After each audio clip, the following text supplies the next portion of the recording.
తెలంగాణ రాష్ట్రంలో ఏళ్ల తరబడి మహిళా శిశు సంక్షేమ శాఖలో బందీ అయి ఉన్న వికలాంగుల సంక్షేమ శాఖకు తక్షణమే తెలంగాణ రాష్ట్ర ముఖ్యమంత్రి రేవంత్ రెడ్డి ప్రభుత్వం విముక్తి కల్పించి వికలాంగుల సంక్షేమ శాఖను ప్రత్యేక శాఖగా ఏర్పాటు చేసి 3,000 కోట్ల నిధులు కేటాయించి వికలాంగుల సంక్షేమానికి పాటుపడాలని భారత వికలాంగులు హక్కుల పరిరక్షణ సమితి రాష్ట్ర అధ్యక్షులు గిద్ది రాజేష్ డిమాండ్ చేశారు. ఆదివారం సూర్యాపేట జిల్లా ఆత్మకూరు ఎస్ మండలం మంగళతాండాలో సంఘం జిల్లా అధ్యక్షులు గోగుల శేఖర్ రెడ్డితో కలిసి మహిళా శిశు సంక్షేమ శాఖలో ఏళ్ల తరబడి బందీ అయిన ఉన్న వికలాంగుల సంక్షేమ శాఖకు ముఖ్యమంత్రి రేవంత్ రెడ్డి ప్రభుత్వం వెంటనే విముక్తి కల్పించారని డిమాండ్ చేస్తూ సంఘం నేతలతో కలిసి చేతులకు బేడీలు వేసుకుని వినూత్న నిరసన తెలియజేశారు. భారత వికలాంగుల హక్కుల పరిరక్షణ సమితి రాష్ట్ర అధ్యక్షులు గిద్ది రాజేష్ నిరసన కార్యక్రమాన్ని ఉద్దేశించి మాట్లాడుతూ ఉమ్మడి ఆంధ్రప్రదేశ్ రాష్ట్రంలో ప్రత్యేక శాఖగా ఉన్న వికలాంగుల సంక్షేమ శాఖను తెలంగాణ రాష్ట్రం ఏర్పడిన తర్వాత నాటి కేసీఆర్ ప్రభుత్వం కుట్రపూరితంగా మహిళా శిశు సంక్షేమ శాఖలో విలీనం చేసి వికలాంగుల సమాజానికి తీరని అన్యాయం చేసిందని నాడు కేసీఆర్ ప్రభుత్వం వికలాంగుల సమాజానికి చేసిన అన్యాయాన్ని కొడంగల్ ఎమ్మెల్యేగా టీడీఎల్పీ ఉపనాయకుడిగా అసెంబ్లీలో నాడు తప్పుపట్టి ఎన్టీ రామారావు ముఖ్యమంత్రిగా ఉన్న సమయంలో నాడు వికలాంగుల కోసం ప్రత్యేక మంత్రిత్వ శాఖను తీసుకురావడంతో పాటు వికలాంగుల కార్పొరేషన్ కు చైర్మన్ ని సహితం నియమించారని అలాంటి సంక్షేమ శాఖను కేసీఆర్ ప్రభుత్వం కొత్త జిల్లాల సాకుతో మహిళా శిశు సంక్షేమ శాఖలో విలీనం చేయడం దుర్మార్గమైన చర్య అని వెంటనే కేసీఆర్ ప్రభుత్వం వికలాంగుల సంక్షేమ శాఖను మహిళా శిశు సంక్షేమ శాఖ నుంచి వేరు చేసి ప్రత్యేక శాఖగా కొనసాగించాలని డిమాండ్ చేసిన వాటి టీడీపీ ఎమ్మెల్యే ప్రస్తుత తెలంగాణ రాష్ట్ర ముఖ్యమంత్రి రేవంత్ రెడ్డి పీసీసీ అధ్యక్షుని హోదాలో తమ కాంగ్రెస్ పార్టీ అధికారంలోకి వస్తే వెంటనే వికలాంగుల సంక్షేమ శాఖను ప్రత్యేక శాఖగా ఏర్పాటు చేస్తామన్నారు. మరి దాదాపు గత 11 ఏళ్ల నుంచి కూడా తెలంగాణ రాష్ట్రంలో మరి వికలాంగుల సంక్షేమ శాఖ గతంలో ఉమ్మడి ఆంధ్రప్రదేశ్ ఉన్నప్పుడు ప్రత్యేక శాఖ ఉన్నటువంటి వికలాంగుల సంక్షేమ శాఖను తెలంగాణ రాష్ట్రం ఏర్పడిన తర్వాత ఆనాడు ఉన్నటువంటి బీఆర్ఎస్ ప్రభుత్వం ఇప్పుడున్నటువంటి కాంగ్రెస్ ప్రభుత్వం కూడా మరి మహిళా శిశు సంక్షేమ శాఖలో విలీనం చేసి వికలాంగుల సంక్షేమ శాఖ ప్రత్యేకంగా ఉన్నటువంటి శాఖను తీసుకుపోయి మహిళా శిశు సంక్షేమ శాఖలో కలిపి వికలాంగుల సంక్షేమ శాఖను మరి బందీఖానాల్లో బంధించారు. కాబట్టి మరి మేము రేవంత్ రెడ్డి ప్రభుత్వానికి ఏం చెప్తున్నట్టు గౌరవ ముఖ్యమంత్రి గారికి ఈ బందీఖానాల్లో బందీ అయినటువంటి మా వికలాంగుల సంక్షేమ శాఖకు మరి ప్రస్తుతం జరుగుతున్నటువంటి అసెంబ్లీ సమావేశాల్లో విముక్తి కల్పించే విధంగా మీరు వికలాంగుల సంక్షేమ శాఖను తెలంగాణ రాష్ట్రంలో ప్రత్యేక శాఖగా కొనసాగించే విధంగా మీ కాంగ్రెస్ ప్రభుత్వం వెంటనే చర్యలు తీసుకోవాలని చెప్పేసి ఇవాళ బానిస లెక్క మీరు సంఖ్యలు వేసుకొని బందీఖానాలో మరి బందీ అయి ఉన్నటువంటి మా వికలాంగుల సంక్షేమ శాఖకు విముక్తి కల్పించాలని చెప్పేసి గౌరవ రాష్ట్ర ముఖ్యమంత్రి రేవంత్ రెడ్డి గారికి మేము ఈ రీతిలో నిరసన తెలియజేస్తున్నాం. రాష్ట్ర ముఖ్యమంత్రి గారికి చరణం కలగాలి.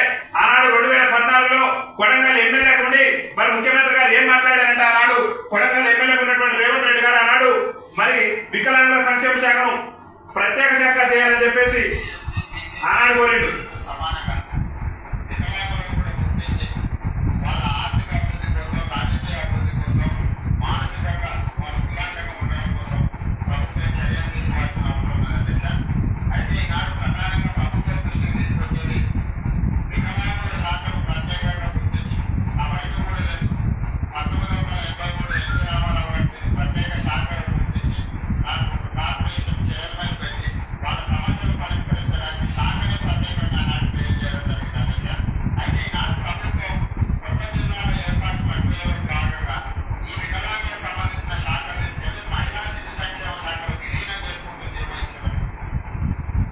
అంటే ఆనాడు రేవంత్ రెడ్డి గారు 2014లో కొడంగల్ ఎమ్మెల్యేగా రేవంత్ రెడ్డి గారు ఉండి ఆనాడు ముఖ్యమంత్రి ఉన్నటువంటి కేసీఆర్ గారిని మీరు వికలాంగుల సంక్షేమ శాఖను ప్రత్యేక శాఖగా చేయాలని చెప్పేసి ఆనాడు అసెంబ్లీలో టీడీఎల్పీ ఉపనాయకుడిగా ఉండే రేవంత్ రెడ్డి గారు మాట్లాడి ఇవాళ ముఖ్యమంత్రి దాదాపు 7 ఏళ్ళు గడుస్తున్న నేటి వరకు కూడా వికలాంగుల సంక్షేమ శాఖను ప్రత్యేక శాఖగా కొనసాగించేందుకు చర్యలు తీసుకోలేదు. కాబట్టి రాష్ట్ర ముఖ్యమంత్రి గారికి ఇవాళ సంఖ్యలు వేసుకొని మా యొక్క నిరసన చెబుతున్నాం. ఆయా ముఖ్యమంత్రి గారు ఇప్పటికైనా కనికరించండి.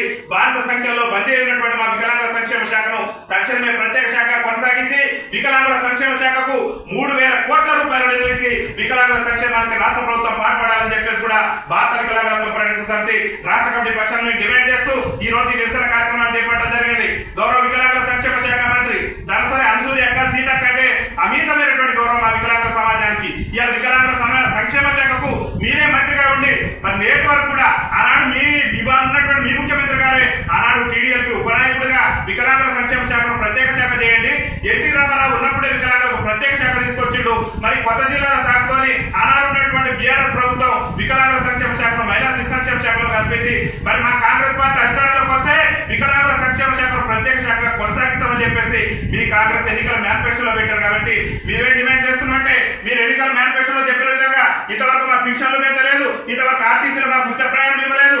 కనీసం మా ప్రత్యేక శాఖనన్నా మా కొనసాగించే విధంగా తక్షణమే మహిళా శిశు సంక్షేమ శాఖ నుంచి వికలాంగుల సంక్షేమ శాఖను బందికారాల నుంచి విముక్తి కల్పించే విధంగా ప్రస్తుతం జరుగుతున్న అసెంబ్లీ సమావేశాల్లోనే రాష్ట్ర ముఖ్యమంత్రి గారు చర్యలు తీసుకొని వికలాంగుల సంక్షేమ శాఖను ప్రత్యేక శాఖ కొనసాగించడంతో పాటు వికలాంగుల సంక్షేమ శాఖకు ప్రత్యేక అధికారులు కూడా తక్షణమే నియమించాలని చెప్పేసి భారత వికలాంగుల ఫెడరేషన్ సమితి రాష్ట్ర కమిటీ పక్షాన్ని మేము డిమాండ్ చేస్తూ రాష్ట్ర ముఖ్యమంత్రి గారికి ఒక విజ్ఞప్తి చేస్తున్నాం. ఇవాళ సంఖ్యలతో మాకు విముక్తి కల్పించబడుతున్నాం. ఈ విముక్తి కనుక కల్పించి వికలాంగుల సంక్షేమ శాఖ కనుక ప్రత్యేక శాఖ చేయకుంటే రాష్ట్ర వ్యాప్తంగా ఆందోళన కార్యక్రమాలు ఉధృతం చేస్తామని చెప్పి తెలియజేస్తూ గౌరవ మంత్రివర్యులు సీతక్క గారు వెంటనే ఈ విషయం మీద ముఖ్యమంత్రి గారితో చర్చించి తక్షణమే వికలాంగుల సంక్షేమ శాఖను ప్రత్యేక శాఖగా కొనసాగించేందుకు చర్యలు తీసుకోవాలని చెప్పేసి విజ్ఞప్తి చేస్తూ ఒక శాఖ ప్రత్యేక శాఖ ఒకటే కాదు వికలాంగుల పెంచుతున్నటువంటి పింఛన్ కూడా తక్షణమే 6,000 రూపాయలు చేయాలి.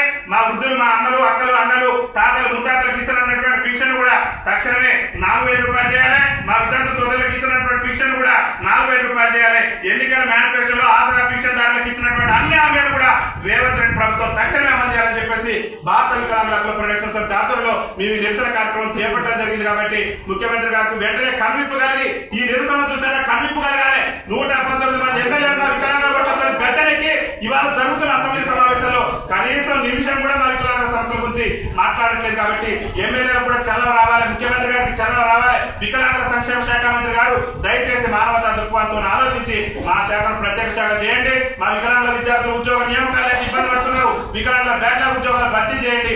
ఇల్లు లేక మా వికలాంగుల సోదరులు ఇబ్బంది పడుతున్నారు. అర్హులైన వికలాంగులందరూ కూడా ఇల్లు నిర్మించండి. కొత్త పింఛన్ రాక మా వికలాంగుల సోదరులు ఇబ్బంది పడుతున్నారు. కొత్త పింఛన్ కోసం దరఖాస్తు చేస్తున్న మా వికలాంగుల సోదరులందరూ కూడా కొత్త పింఛన్ మంజూరు చేయాలని చెప్పేసి ఈ రోజు మీ నిరసన కార్యక్రమాన్ని చేపట్టడం జరిగిందని చెప్పి తెలియజేస్తూ విముక్తి కల్పించాలా వికలాంగుల సంక్షేమ శాఖ వెంటనే కల్పించాలా